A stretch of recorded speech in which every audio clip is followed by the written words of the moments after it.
So it's currently 7:10 at night. Work day's over. We just went to have lunch. But what's happening right now? We went and had lunch with a customer to pick up his bags, and we ended up convincing him to let us bag it. So now we're doing 2 in 1 day. Who are you? What's your name? You want my Instagram or my name? Everything. Plug. Social, debit card number, all shit. Yeah, what's your social security number? Oh, okay. Yeah, my name's Gage. My Instagram is at It's Witty. I have a 2011 335 IS. It's 1 out of 127 spec. Wrapped with a livery, and it's about to be bagged. Ooh, hot boy. Look up close on the wrap. It don't look that good. See that? You see that? That means he has money. What changed your mind besides us hounding you while we were eating tacos to bag it tonight and not take it home and wait 2 weeks? Well, was it just us hounding you? That and kind of I was sitting there thinking like, damn, you know, it'd be nice to have it bagged like right now. I agree. Right now. You know? Plus, I mean, I know that y'all do a good job, so I won't have to worry about any of my own personal fuck ups. It's true.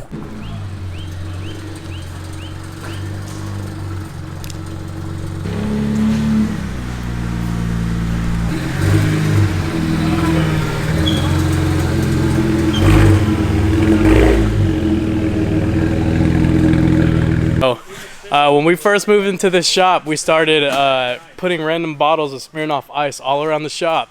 And if you find it, you have to drink it. And Zion just found one on top of the ladder. So you found it there, bro, you gotta do it just like that. Yes, sir. Hey, don't fall off that ladder now, though. Oh, yeah. Oh, yeah. Just like that.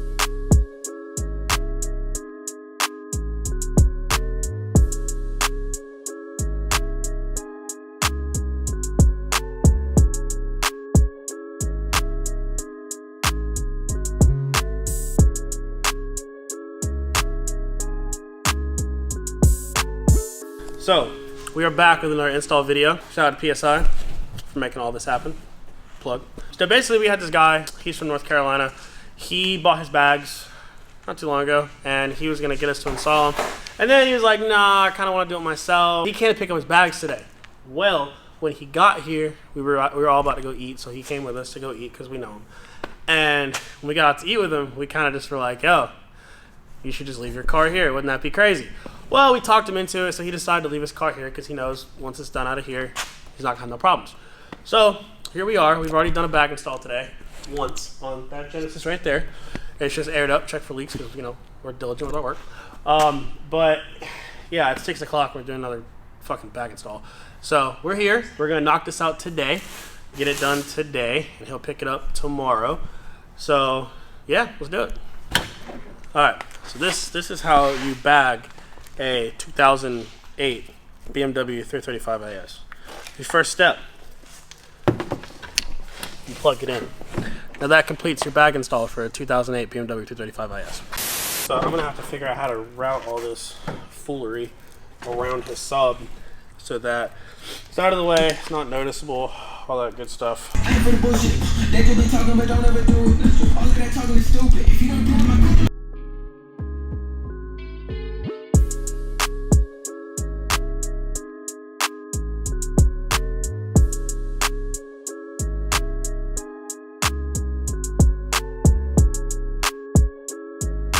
Alright, so I don't think we ever actually covered this. My name's Ryan Wright. I'm the owner of Carolina Stand Shop. We have been open for about 4.5 years now. I don't actually think I even gave you guys the backstory of how we became Carolina Stand Shop, you know, how it started, whatever. So here we go. Kind of has a cool story behind it, honestly. So back when I was in high school, my family didn't have like a crazy amount of money, and I got into a lottery for a charter school. A bunch of like richer kids that went to this school. I just got in for free because I came through as a lottery. So a lot of the kids in our school, they had, you know, nicer cars and they came from a lot of money and stuff like that. I didn't. You know, my parents took care of me very well, but we weren't like, didn't have a lot of money. I saved up my money over the summer, and I bought myself a sports car that I thought was, it was in my price range. I got a 1992 Honda Prelude SI. It was 5-speed, it was bright red, And he had some wheels on it, maybe something like that, but nothing crazy. So in my mind, I had this, I liked it, but it was, you know, it was an older Honda compared to like some newer BMWs and stuff like that I saw around school. So I just wanted to fit in. So what I did was I figured if I took this car and made it cool, I could fit in with all the other people. So at the time I didn't know how to do anything with cars, so like I paid shops and paid people to do things like subs and lowering it and wheels and stuff like that. Well, eventually I started to realize that people started to really like my car compared to these nice cars that they had. They were like mine. I decided I didn't want to keep paying for it for other people, so I learned how to do it myself. My dad was a computer like engineer type thing, so he wasn't like mechanically inclined like that. Me and my friends would like tinker with the cars and we learned how to do things, and like I became the guy that like they would come to me to do little small stuff here and there. I mean, we were trapping out the back of restaurants, under street lights, jack stands, doing bag installs, doing coilover installs, rolling fenders, stuff like that. Like I was that guy.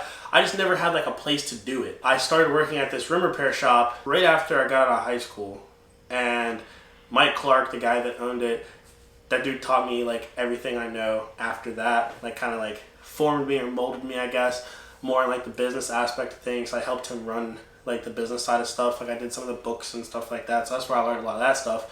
I learned a lot there. I learned how to rap. I learned how to do just more intricate and be more better. And eventually I got on with a guy in Spartanburg restoring old classic cars. At first he had a lot of work, and then we kind of like caught him up on everything that he had. So like, there wasn't a lot to do. So I hit him up one day and I'm like, hey, if there's downtime, can I do a little side work here and there to like fill in the time, make a little bit extra money? He was cool with it. Started off like one day every 2 weeks I'd do like, you know, something for this person or something for that person. Then it turned into like 1 day a week, then 2 days a week, then 3 days a week. And then eventually I wasn't even really working for the dude anymore, and I was just kind of like doing my own thing every single day. So I talked to him and I'm like, look, can I possibly start something like Carolina Stance Shop and just pay you rent every month for a spot, like rent booth space? So I did that, and at first it was okay, it was pretty slow, and then once I got a clientele going, man, it just kind of really took off. I was there 3 years by myself, trapping out like a little, like 1 car space, doing cars outside at the same time because I ran out of room. Started to get ridiculous. I met the Saul. He helped me on the side of the road one time, didn't even know who the dude was. I got his phone number, and one day I was like super swamped at the shop, and I knew he lived in Spartanburg, so I kind of like hit him up randomly, and I was like, hey, I don't know if you remember me, but I don't know if you work during the week, but I need some help. I was like, could you come up for the day, pay you cash, come help me out? So he was like, yeah. So he came up, he worked for me for, you know, the day. Then I was like, hey man, I got some more shit for you to do tomorrow, you know, come back tomorrow. And it just kind of kept going until one day, like I didn't hit him up, and he just kind of showed up, and I was like, oh, well, since you're here, you know, do this. So I never really like hired him necessarily, but like it worked out because now he's been with me for 2.5 years, full time, every day. Crank out crazy work, and we were still there up until about 7 months ago. Tyler Wayne from Ultimate Motorsports and Racing was looking for a new shop as well. Him and Ryan Coleman from Coleman's Coatings, they were together. So he hit me up, and he knew I was kind of struggling with space, and he was like, look man, make the jump. You know, your business will do really well, you just need more space. So finally, I kind of just took the leap of faith, and me, him, and Ryan went in under one roof. He's Ultimate Motorsports. He does all the Pro Chargers, Superchargers, big car builds. Ryan does all the detailing. I do all the suspension, make it look pretty. And so we came under one roof 7 months ago. It's been absolutely ridiculous ever since. We've had crazy cars coming in and out of here. We've done more work in the past 7 months than we have in the last 2 years. It's been crazy. Me and Saul have been cranking stuff out. We got Zion here now, and he's doing all of our media stuff. So it's been like a super blessing, really, to have like all this stuff happen at one time. I mean, Airlift comes here all the time. They come to check in on us, and we do a lot of volume with them. We've been gaining like super good connects everywhere. We've been traveling all over the place. The next goal that we really have is we want to expand our building back a little bit, possibly getting us some other smaller types of work that can kind of bring in more business. My big goal is I want to do a shop car, but I'm talking about like a dedicated shop car. I'm probably going to try to do like an R8, buy it, completely build it, make it like an actual like show only vehicle, straight there, straight back, parked in the shop type thing, like big wide body bags, the whole shebang. Maybe in a year, maybe less. That's pretty much how we got started. So I guess we can go back to whatever the hell you guys were just watching. All right, so the key to running harnesses first step of finishing the bags. Out of sight, out of mind. That's the biggest thing. When you run your harnesses, you want to make sure you do it nice and clean. So for this specific setup, this whole plastic piece right here is all, that's literally the trunk floor. So if you take this out, massive hole in it. So all we did was, couldn't find a real nice place to put the manifold, so we made a brace for it, mounted the manifold so it's still flat against this. Plumbed the lines all the way through, ran the harnesses back there. Everything's hidden. So if you come through into the car, you don't see anything. There's no harnesses out, there's no nothing. We took the interior part, ran it all through. We got lucky on this car, the battery's in the trunk. We were able to run the harness that comes off of this all the way back, around, into the battery, inline fused in, ready to go. So like I said, out of sight, out of mind. Once we put the tank together, put it on top of that board, put everything back in, all you're gonna see is a compressor. You won't even see the wiring for the compressor, a tank, and that's it. Nothing else. It's currently 11:30 at night. How do you feel? Well, I have a wrench in my mouth. Okay. And I'm tired. That should tell you a lot. You like things in your mouth? Something like that.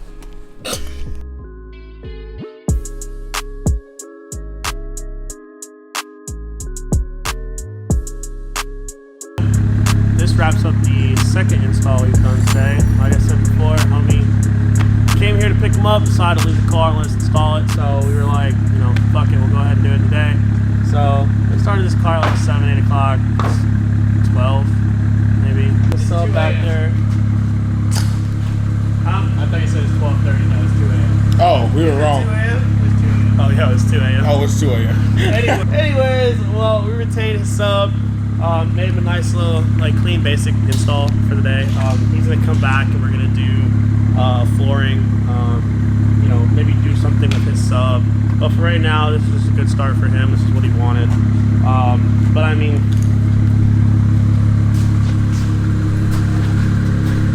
he's got very nice fitment.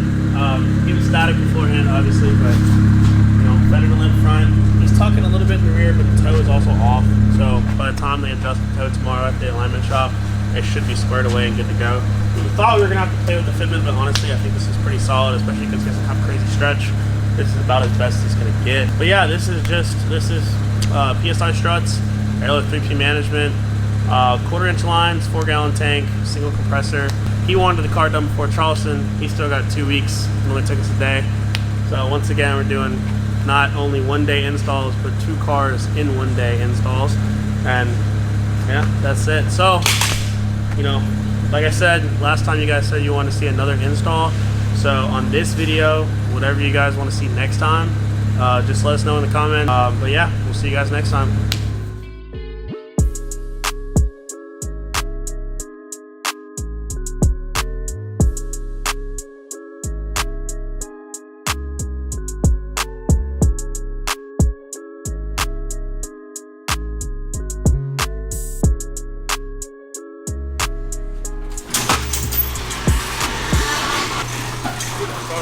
Fall on it.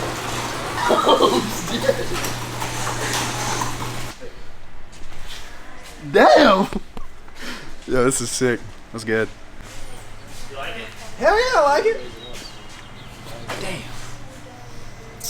How you feeling? I like it. I like it a lot. It was worth it. We told you we'd get it back to you today. Yeah, facts.